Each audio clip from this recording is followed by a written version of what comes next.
Pero pwedeng mag-short demo tayo. Lobat. Yan, maganda pa Ay, nakalat sa state. Oo. Ano mo ko yun? Trinay ko yun. Demo mo na kaya yan. Turo mo sa amin. Para kahit wala ka. Sa settings ko lang babaguhin dyan kasi naka-English na yan. Hmm. Yung display. Sa brightness lang. Okay. First step ito, spectrum. Yung pinaka-base na ginagawa. Yung gain sensitivity. Hmm. Ito, volume. Dito. Mm-mm. Sensitivity ng detector. Ito, National sound, di ba? Hindi ko alam yun. National sound, eh.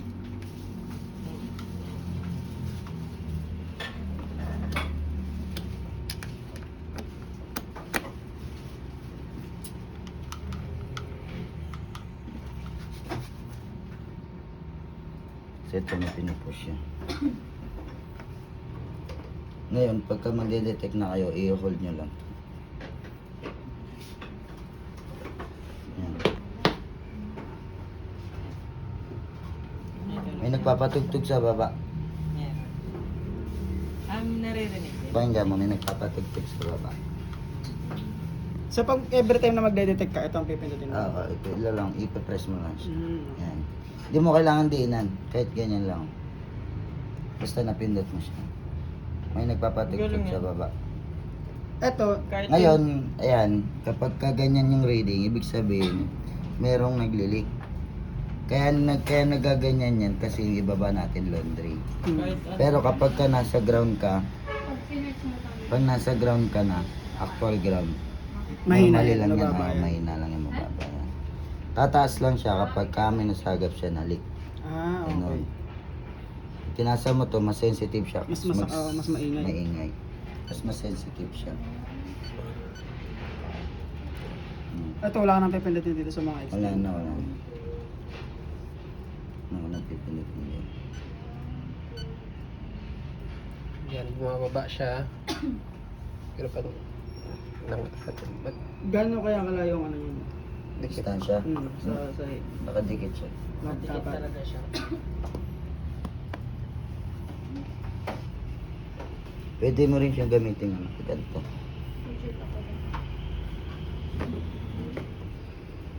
Kaso walang detector. Di ba may ano yan? Yan. Yun nagde-detect ako. Kasi nawakan ko siya. Hindi siya magde-detect kapag hindi mo ito yung ano. Pindutin ko isa naririnig mo. Ngayon, pag mas accurate detection naman, ito. Punta ka dito sa filtering. Pipili mo dito based dun sa surroundings mo. Environment. Okay. For example, ito yung nasa building tayo. Pwede kasing ano siya, Metal hard shell pipe. siya na metal pipe. Pwede mo siyang gamitin. Ngayon, yung sa signal level niya, pag mas mataas, for example, dito ako nag-start, mababa lang siya. Ibig sabihin, sa tinatapakan ko, wala siyang leak. Magmumove ako ngayon. 1 meter to eh. 1 meter yung distance niya. Move ako 1 meter, for example, nakamove na ako 1 meter. Start ulit ako. Tapos bigla siyang sumasagad. Yan. Ibig sabihin, itong spot ko, positive may leak dito. Ano yan? Pag mag-move ka, tatanggalin mo to? May naririnig ka. Oo, meron. Galing, di ba? Hindi talaga.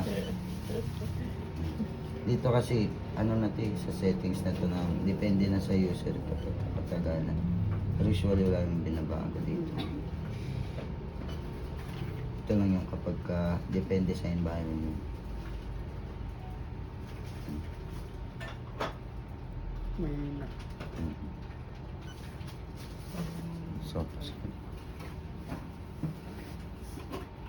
Itong soft soil, saan yun?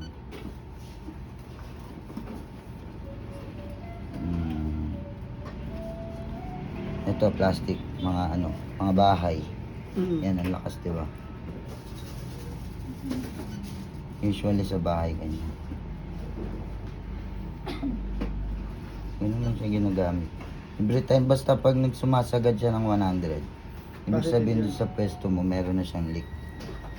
Positive ang ano. Ito pang ano lang to para mas accurate. Accurate. Oo, ito. Accurate Ito detection. pwede rin naman. Yan, ganyan. Parang Pag ganun mas lang mataas din siya, din, no? pag mas mataas yung palo niya, diba? Mas mataas yung palo niya, ibig sabihin. Boss, Sa tinatayuan mo, meron na rin. Maririnig mo rin yun sa tubig.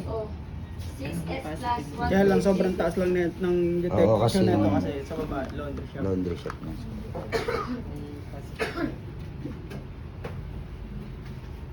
Para sa yung ano niya, yung bakal niyan. Sa mga soil, Tutusok mo doon, gano'n. naririnig yung sound sa baba eh.